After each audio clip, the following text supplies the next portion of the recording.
It was almost midnight when I heard the sound that didn't belong there. At first it was faint, just a dull metallic scrape somewhere outside the house. The kind of sound you might ignore if you're half asleep. I sat still on the couch, listening carefully, telling myself it was probably the wind pushing something against the fence, or maybe a raccoon digging around near the shed. But then it came again, a sharper sound this time, metal against metal. My stomach tightened. That noise wasn't random. It had rhythm to it, like someone trying to force something open. I muted the TV and stood up slowly, the room suddenly feeling much quieter than it had a moment ago. The only light came from the lamp in the corner, casting long shadows across the living room floor. Outside, the yard was dark, except for the weak glow of the porch light, and that's when I heard it. A thud. Then another scrape. The sound was coming from the far side of my property, right where the old root cellar sat. Now the cellar wasn't anything fancy. It was an old underground storage room built decades ago, half buried into the hill behind my house. I mostly used it for canned goods and tools, but lately it had become the center of a ridiculous neighborhood obsession because of Karen.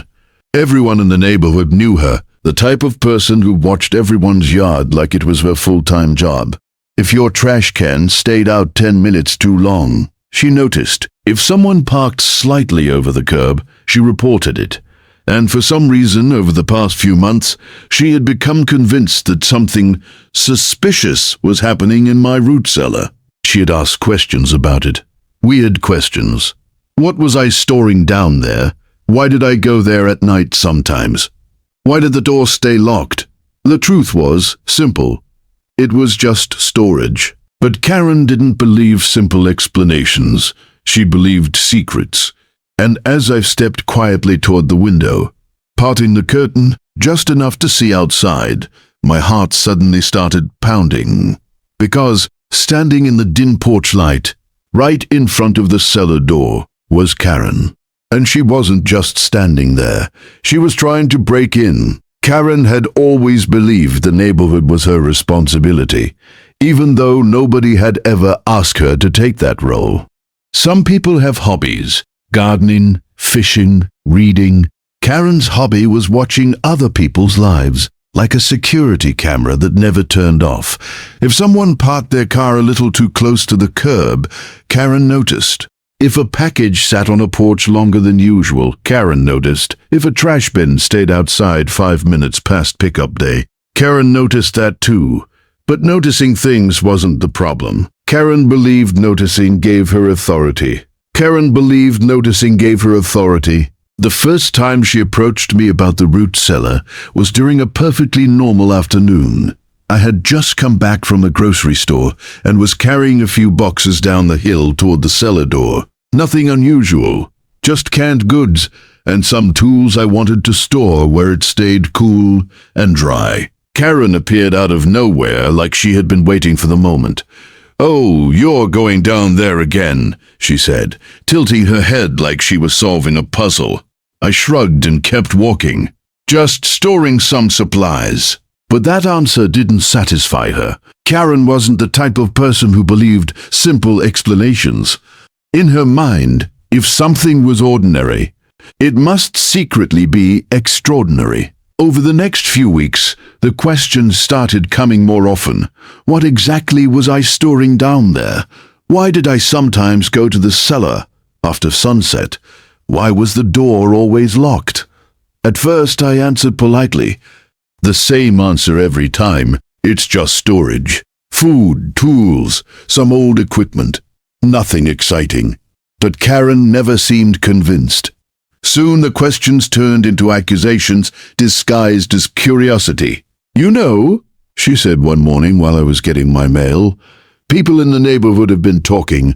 They think it's strange that someone would keep that cellar locked all the time." People in the neighborhood, of course, meant Karen. Then came the complaints. First, it was a call to the HOA about suspicious property use. Then someone from the city showed up asking if I was storing hazardous materials. A week later, there was another visit. this time about zoning regulations. Each time the inspectors left after 5 minutes. Nothing illegal, nothing unusual, just a root cellar. But Karen didn't see it that way. In her mind, the lack of evidence wasn't proof that nothing was happening. It was proof that she just hadn't caught me yet. And as I stood there at the window watching her pry at the cellar door in the middle of the night, it finally became clear. Karen had stopped asking questions. Now she was looking for answers herself. Some people don't start with a big confrontation. They start with small steps, tiny pushes against your boundaries, just to see how far they can go. Karen was exactly that kind of person. After the inspectors stopped coming, and the HOA complaints went nowhere, you would think she'd lose interest. Most reasonable people would. But Karen wasn't looking for the truth. She was looking for proof that her suspicion was right all along. And when the official channels didn't give her the answer she wanted, she started creating her own. At first, it was subtle. I began noticing her car parked a little too often near the edge of my property. Sometimes, she would slow down while driving past, staring toward the hill where the cellar door sat. Other times I'd catch her standing outside her house, pretending to water plants while her eyes kept drifting toward my yard. It was the kind of behavior that made you feel watched, even when nothing was technically happening. Then the rumors started. One of my neighbors mentioned it casually while we were talking near the mailbox. "Karen says you're storing something strange in that cellar of yours." I asked what she meant. The neighbor shrugged. "She thinks you're hiding something. Chemicals or equipment, or something like that." Chemicals, equipment. The story was already evolving. A week later, another neighbor joked about it. "Hey, if you're running some secret underground operation down there, at least invite us over."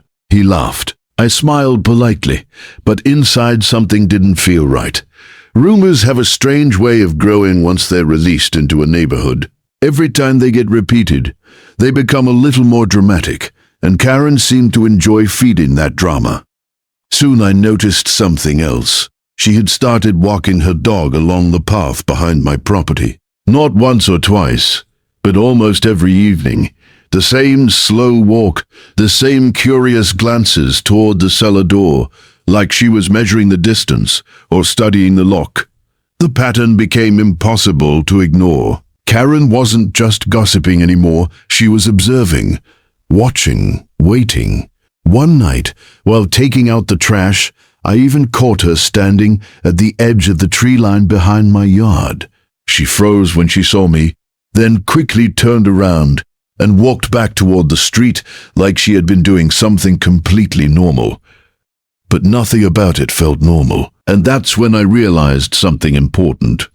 Karen wasn't going to stop. She believed there was a secret hidden in that cellar, and the longer she believed it, the more determined she became to uncover it herself, which meant sooner or later, she was going to try something reckless. The moment I stepped outside, the night felt unnaturally quiet, the kind of quiet that makes every small sound feel louder than it should be. I moved slowly down the hill toward the root cellar, keeping my footsteps light on the grass. The porch light barely reached that far, but it was enough to reveal a silhouette crouched near the door. Karen. And what she was doing made my jaw tighten. She wasn't just standing there looking round anymore. She had a small flashlight in one hand, its beam bouncing across the metal lock as she worked at it with the other hand. I could hear the faint scraping of metal again, the same sound that had pulled me from the couch minutes earlier. She was trying to force the lock. For a moment, I just stood there in disbelief. It was one thing for her to gossip, complain, and make ridiculous accusations to the HOA.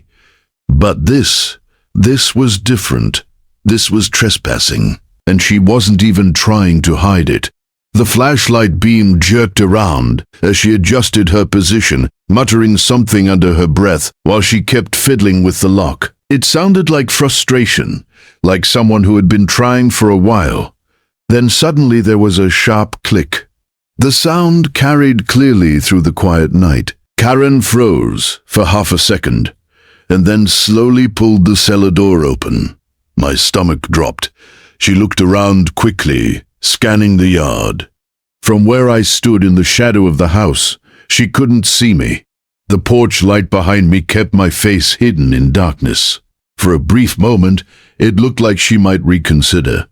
But curiosity is a powerful thing, especially when someone has spent months convincing themselves that they're about to uncover something big. Karen crouched down and shined the flashlight into the darkness below the cellar steps. The narrow beam illuminated the old wooden stairs leading underground. Shelves, boxes, storage jars. Nothing unusual. But she couldn't see everything from the doorway, and that seemed to bother her.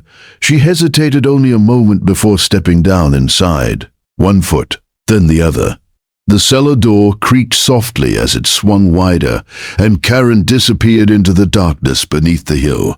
The flashlight beam flickered against the walls as she moved deeper inside, rummaging through the shelves like shag. E was about to discover some massive secret.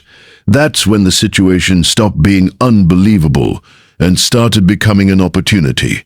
Because Karen had just done something she could never talk her way out of. She had broken into my property, and at that exact moment, an idea formed in my mind.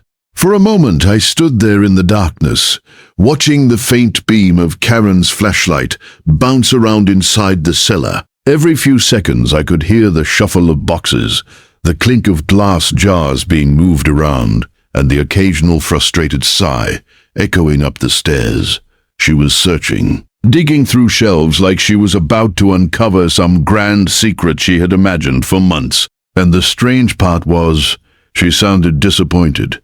From the doorway I could hear her muttering to herself, "Where is it?" There was a pause, more boxes shifting, a jar lid rattling against wood. This can't be all that's down here. I almost laughed under my breath. After weeks of rumors, complaints, and suspicious stares, Karen had finally reached the moment she had been waiting for, the grand reveal of the mysterious cellar. And the reality she found was shelves of potatoes, canned vegetables, and a few old storage crates. But that wasn't my problem anymore. Because Karen had crossed a line. She had forced my lock open, walked onto my property, and climbed into a private cellar in the middle of the night. There was no misunderstanding here, no technical loophole she could hide behind. She was trespassing, and suddenly, an idea came to me that was so simple, it almost felt too perfect. I stepped quietly toward the cellar door, careful not to make the wooden steps creak. Karen was too busy digging through the shelves to notice anything outside. The flashlight beam kept moving deeper inside, lighting up the far wall. Perfect. I reached for the cellar door. Heavy wood felt cool under my hand as I slowly began to swing it shut. The hinges gave a soft groan, but Karen didn't react. She was still muttering to herself, completely focused on proving that her months of suspicion had been justified. The door closed with a dull, solid thud. For a second, everything was silent. Then came the realization from inside. What the? Karen's flashlight beam shot up the staircase, illuminating the now closed door above her. A loud bang echoed from inside as she rushed up the steps. "Hey, open this door!" Another bang, louder this time. The cellar door rattled as she grabbed the handle from inside and tried to pull it open, but the old latch had already fallen into place, locked from the outside. "Hey!" Karen's voice rose sharply. "Open this right now." I took a step back from the door, calmly pulling my phone from my pocket. Inside the cellar, Karen started pounding harder. "You can't do this. Let me out." But I wasn't panicking. In fact, I felt strangely calm as I dialed the number. Because if Karen wanted answers about the cellar so badly, the police would be happy to discuss it with her. The pounding didn't stop. At first it was loud, angry, the kind of banging that rattled the wooden door and echoed through the quiet yard. Karen kicked, slammed her fists against the inside, and shouted loud enough that I was surprised the whole neighborhood hadn't woken up yet. "Open this door right now." Her voice bounced out of the cellar vents, sharp and furious. I stood a few steps away on the grass, phone still in my hand, listening while the call with the dispatcher continued. "Yes," I said calmly. "Someone broke into my root cellar. They're inside right now." "Inside the cellar," Karen kept yelling. "You're going to regret this. Do you hear me?" The dispatcher asked a few questions. My address. Whether the son had any weapons, if they were threatening me. I answered each one quietly while Karen continued her meltdown below the hill. Then the banging turned into frantic rattling. She was trying the handle again, pulling harder this time, realizing the latch wasn't going to give. "You can't trap someone like this," she shouted. "This is illegal." I almost laughed. Illegal. The word sounded ironic coming from someone who had literally forced their way into my property 10 minutes earlier. Minutes passed, but they felt longer than they really were. Karen's voice went through stages: anger, threats, bargaining. "Look, just open the door and we'll forget about this." Bang! "I was just checking something." Bang! "You can't keep me in here." But I didn't move. I simply waited. Then finally the sound I had been expecting rolled down the quiet street. Sirens. At first, distant, then quickly growing louder. Karen heard them too. The banging stopped instantly. For a moment, the entire yard went silent again, except for the approaching police car turning onto the road. The flashing lights appeared through the trees a few seconds later, painting the front of my house in red and blue reflections. The car slowed near the driveway, and 2 officers stepped out, scanning the area. One of them looked toward me. "You the one who called?" "Yes," I replied, pointing toward the hill.